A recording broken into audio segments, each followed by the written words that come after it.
एक पिता ने अपने बेटे से कहा, मैंने तुझे फैक्ट्री का काम सौंप दिया है, मैंने तुझे ऑफिस सौंप दिया है, मैंने तुझे पूरा काम सौंप दिया है, एक बात सुन लेना, घाटा नहीं लगना चाहिए। मैंने तुझे समझा दिया, पहले पूरा काम तुझे सौंप दिया है, पूरी फैक्ट्री तुझे सौंप दी है, पूरा व्यापार तुझे सौंप दिया है, घाटा नहीं लगना चाहिए। और बेटे ने काम करना चालू करा। काम करते करते उसकी कहीं बाहर देश में पहचान बढ़ गई। उसने अपना माल पूरा विदेश में बेच दिया, बेचा और विदेश में माल अटक गया, अटका, पैसा अटक गया। मालूम पड़ा वो लड़का कर्जे में डूब गया। बाप ने कहा, मैंने पूरी फैक्ट्री तुझे दे दी थी, मैंने पूरी कंपनी तुझे दे दी थी, मैंने तुझे पूरा ऑफिस दे दिया था और तूने कर्जे में लाकर छोड़ दिया, तूने कर्जे में लाकर डुबो दिया।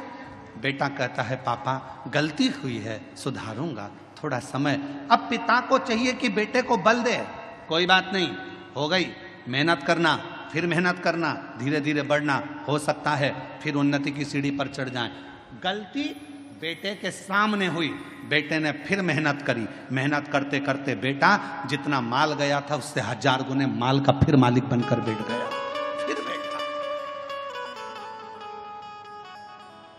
और अब वो बेटा गलती नहीं करता, क्यों?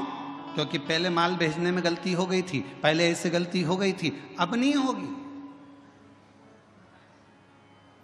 किसी किसी को तो भगवान भी पृथ्वी पर जन्म देने के बाद सोचता है, इसको तो भेजना ही नहीं था तो अच्छा था।